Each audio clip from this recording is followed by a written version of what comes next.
ته ونه خیم زبر سړی سوینې ما نشتا مړه وکیله چې شیم نشتا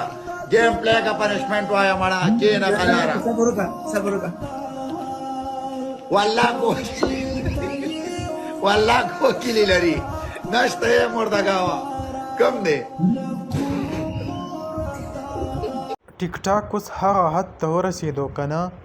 چې د دې نه بل قسمه داسې فحاشي یا څه پکې هغه نشي راتلی. لکه تاسو ته پرون ما یو ویډیو شیر کړی و، یو کچه عمره هلک چې کوم دی هغه پیر صاحب کوم تیمرګرې سیمې سره تعلق دی هغه ته په لایو کې چې کوم ځان ښودلی او د هغې نه پس که تاسو دې طرف ته راشئ دا وکیل چې کوم دی ډېر زیات مشهور دی او خلک وله دونه سپورټ ورکوي په لکاو خو صرف د دې هغه فالوور دي او موږ پښتانه یې خوښو. نو چې موږ پښتانه یې خوښو نو سبا چې کوم دی په ټیک ټاک کې خامخا داسې حرکت کوي د چې کم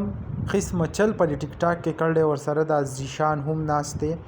تاسو په خپله هم وکته سټیکر پې ولګېدو ځکه چې د یوټیوب کومه خلاف ورزي د هغې کې راځي د بد مرغه مخکې به دا چل و چې په ټیک ټاک به څه ځای هم ښکاره شو نو هغه ټیک ټاک به اکاونټ بینډ کا خو اوس هغه قصه هم نشته او کومه معامله چې ده نو الله تعالی دې خیر کې ډېره زیاته ګمبیره طرف ته روانه ده. ځکه که مونږ وګورو که نه دا کم را روان نسل چې دی هغه خو ټول په دې کې اخته دی دغه ګفټونه دي 100 بل څه دي ورته او په هغې باندې کوشش کوي. بلکې تاسو ګورئ جنرال موبین هم دې له پیغام ورکړی چې آیا وکیله نور قلار شو هغې چې کوم ویلو چې خپل عورت یې ښودل دی نو نن هغه ویډیو چې د هغه ما تاسو سره پلی کړه نو ټولو ته زه یو خواست کوم د دې کوم ویډیو چې دی هغه مو ګورئ دیو ته ګفټینګ مه کوئ په دې ګناه کې چې کوم دی هغه مونږ بھرپور شریک کیږو که تاسو لایک ورکوئ که تاسو ګفټینګ کوئ هغه ګناه په مونږ پسې حسابېږي لکه